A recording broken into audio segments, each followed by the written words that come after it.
নমস্কার বন্ধুরা, তোমরা সবাই কেমন আছো? আশা করছি সবাই ভালো আছো, সুস্থ আছো, আর আমরাও ভালো আছি। আমার আরও একটা নতুন ব্লগে তোমাদের অনেক অনেক স্বাগত জানাচ্ছি।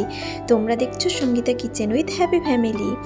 তো আজকে না তোমাদের সঙ্গে একটা তালের রুটি কিভাবে তৈরি হয় সেটা শেয়ার করব। তো অনেকেই কিন্তু তালের রুটি খেয়ে থাকো, কিন্তু সবাই হয়তো সমানভাবে বানায় না। তো তার জন্য অনেক সময় কি হয় বলো তো, তালের রুটিটা বেশ শক্ত হয়ে যায়, তো সেটা কিন্তু খেতেও একদমই ভালো লাগে না। তো তার জন্য আজকে একটু অন্য পদ্ধতিতে তালের রুটিটা বানাবো। তো তোমরা দেখতে থাকো, আশা করছি তোমাদের ভালো লাগবে। তো প্রথমে কিন্তু আমি তালটাকে ভালো করে ছাড়িয়ে তালের একটা বীজ নিয়ে ওতে একটু জল মিশিয়ে ভালো করে চটকে আমি তালের পাল্পটা বের করে নিচ্ছি। আর আমরা কিন্তু তালের পাল্পটা এইভাবেই বের করি, দিলে কি বলতো, কোনো পরিশ্রম বলে মনে হয় না। খুব অল্প সময়ের মধ্যে কিন্তু তালের পাল্পটা বিনা পরিশ্রমেই বলতে পারো বের করানো যায়। অন্য পদ্ধতি অনেকেই অ্যাপ্লাই করেন, কিন্তু কি বলতো, অনেক সময় প্রচুর পরিমাণে সমস্যাও হয়। তো যাই হোক, দেখতেই পাচ্ছ এখানে তালের পাল্পটা আমি বের করে নিয়েছি। আর তালের পাল্পটা না প্রচুর বেরিয়েছে, তোমরা দেখতেই পাচ্ছ। একটাই তাল ছিল, প্রচুর পরিমাণে বেরিয়েছে এবং বেশ ঘনও হয়েছে, সেরকম পাতলাও হয়নি। আর এই সময় না ওই মিস্ত্রিবাবু দুটো তাল দিয়ে গিয়েছিলেন, আর আমার বাড়ির পাশে আর একজন দিদি হয়, তো উনি কিন্তু দুটো তাল দিয়েছিলেন। তো একসঙ্গে তো এত তাল খাওয়া যাবে না, তো তার জন্য কিন্তু আমি ফ্রিজে ঢুকিয়ে রেখেছিলাম। তো দেখলাম বেশ ভালোই আছে, কোনো নষ্টই হয়নি। তো এক একটা বের করে এক একটা রান্না করছি। তো যাই হোক, আজকে একটা তাল পুরোটা আমি চটকে বের করে নিলাম। কি বলতো, ভেবেছি আজকে রুটি করি আর পরের দিন একটু পিঠে করব ভেবেছি, মানে তালের ছাঁকা পিঠে করব। এবছর না সেভাবে তালের পিঠেটা খাওয়াই হয়নি বলতে গেলে। ওই একবার তালের পোড়া পিঠাটা করেছিলাম, আর গোপুসোনাকে একটু খেতে দিয়েছিলাম, তো সেরকমও হয়নি। তো তার জন্যই ভাবছি একটু পিঠে বানাবো, তার জন্যই চটকে নিলাম সব একসঙ্গে হাত যখন করেছি। তো যাই হোক, তারপরে রান্নাঘরে চলে এলাম দিদার জন্য একটু চা করব। আর সন্ধ্যার সময় তো জানো এমনিতে আমিও চা খেয়ে থাকি, আর তোমাদের দাদাভাই আছে, জিজ্ঞেস করলাম চা খাবে নাকি, ও বললো ঠিক আছে তুমি একটু লিকার চা করো। তো সেই কারণেই কিন্তু লিকার চাটা বসিয়েছি, আর আমাদের জন্য দুধ চা করছি। তোমাদের দাদাভাইয়ের জন্য লিকার চাটা করে নিয়েছি, তারপর আমাদের জন্য দুধ চাটা করছি। আর মামা দিদা তো এমনিতেই চা খেতে পছন্দ করে, আর আমার তো চা সব থেকেই প্রিয় একটা জিনিস। তো যাই হোক, এখানে চাটা নিয়ে এলাম তিনজন খাবো বলে।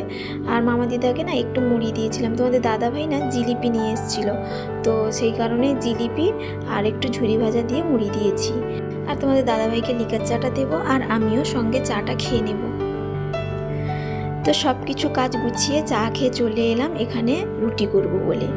আর কি বলতো, নতুন উনুনেই কিন্তু আজকে রুটিটা করব, আর সেই কারণেই কিন্তু লোহার কড়াইয়ের মধ্যে একটুখানি মাটি দিয়ে দিচ্ছি। দিলে কি বলতো, কালোটা সেরকম পড়বে না, তো আমার কিন্তু মাজতেও সুবিধে হবে। তো সেই কারণে মাটিটা দিয়ে দিলাম। তো যাই হোক, মাটি কিন্তু দিয়ে দিয়েছি, এখন হাতটা ধুয়ে আসি। তো হাত ধুয়ে যে যে জিনিসগুলো লাগবে তো সেইগুলো নিয়ে এলাম। তো তালের রুটির ক্ষেত্রে তাল তো অবশ্যই লাগবে, আর আটা লাগবে, আর চিনি আর লবণ লাগবে। তো তার জন্য সবগুলো জিনিস আমি নিয়ে চলে এলাম।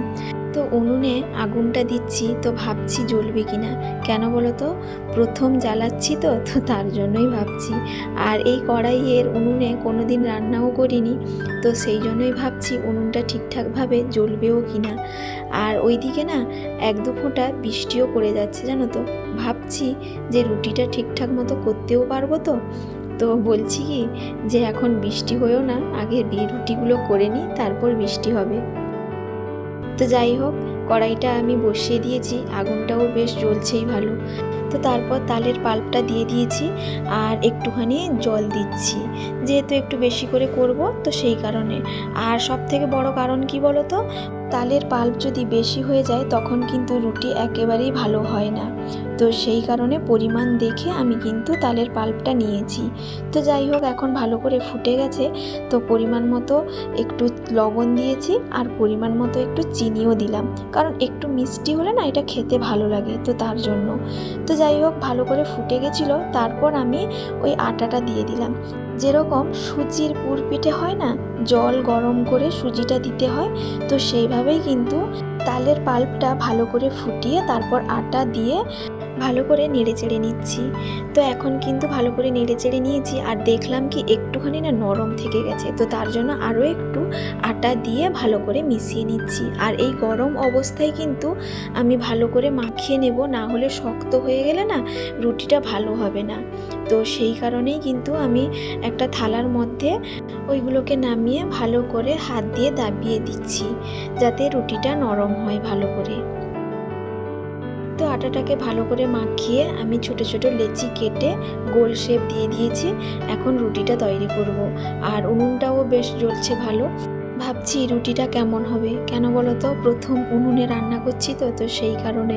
তো কোনো দিন রান্না করিনি এই উনুনে, তো তার জন্যই ভাবছি রুটিটা ঠিকঠাক হবে কি না। আর এমনিতেই কিন্তু মাটির উনুনে যেরকম প্রতিদিনই রান্না করতাম আগে পুরনো ঘরে, তো রুটি কিন্তু বেশ ভালোই হতো জানো তো। তো যাই হোক, এই উনুনে কিভাবে রুটি হয় কি জানি তার। আর আটাটা না একটুখানি নরম থেকে গেছে, তো তার জন্য একটু দেওয়ার সময়ও রুটিটা একটু কেটেও গিয়েছিল।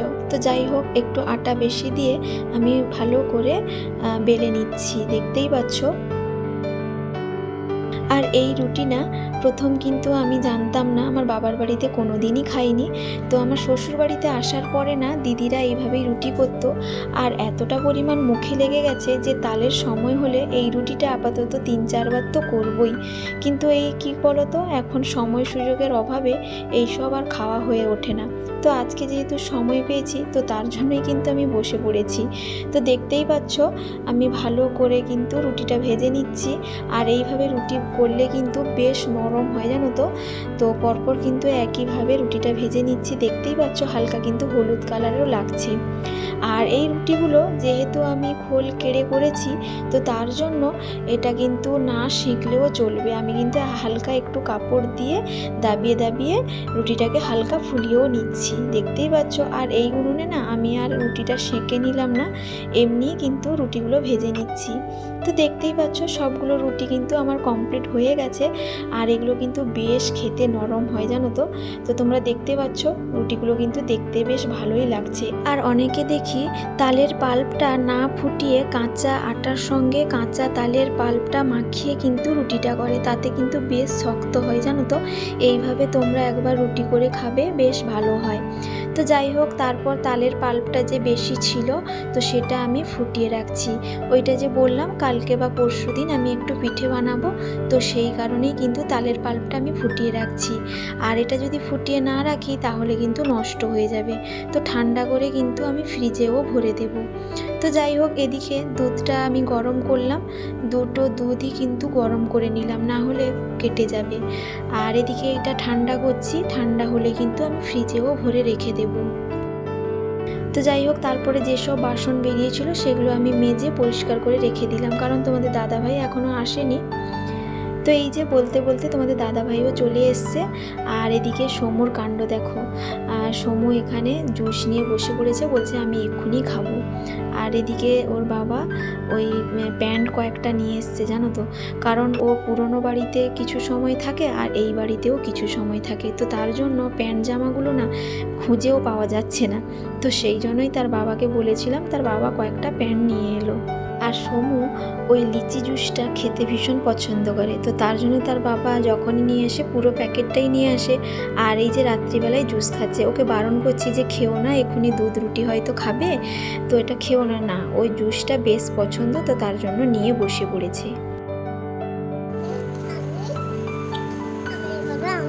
হ্যাঁ হ্যাঁ, এরকম না, এরকম না, এরকম করে গোল গোল করে, হ্যাঁ এরকম করে, হ্যাঁ।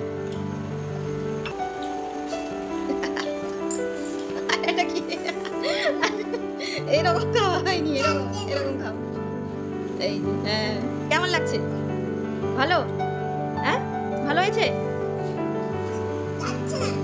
যাবে নাকি, এটা পাইপ নাকি যাবে?